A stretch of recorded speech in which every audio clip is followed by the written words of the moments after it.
దేవతలు మా సమ్మక్క సారలమ్మల కథ వినరా ఓ జనులారా. జై సమ్మక్క.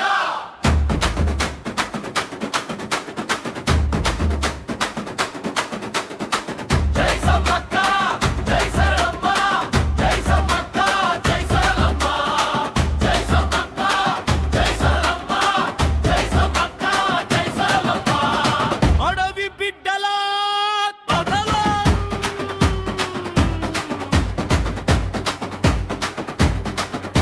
అది కాకతీయుల కాలం, ప్రతాపరుద్రుని రాజ్యం.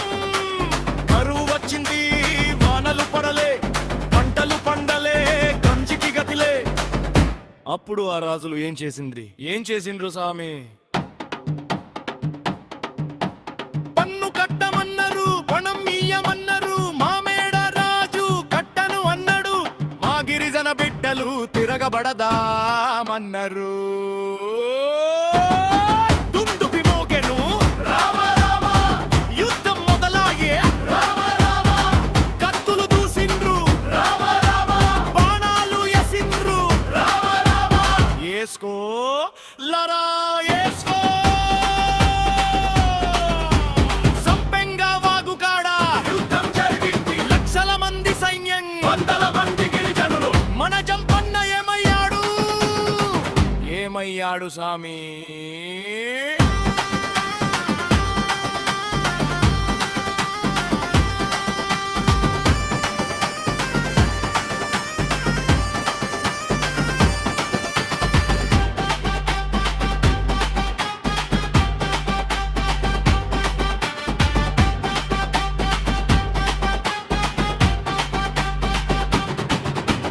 రక్తం చిందించిండు, పగులో ఒరిగిండు. ఆ నీళ్ళన్నీ ఎర్రగా మారినాయి. అందుకే అది జంపన్న వాగు అయింది. బరకతని పాయే, దొరుకుతని పాయే. కూతురు సారలమ్మ నేల కొరిగే. అప్పుడు సమ్మక్క తల్లి ఏం చేసింది?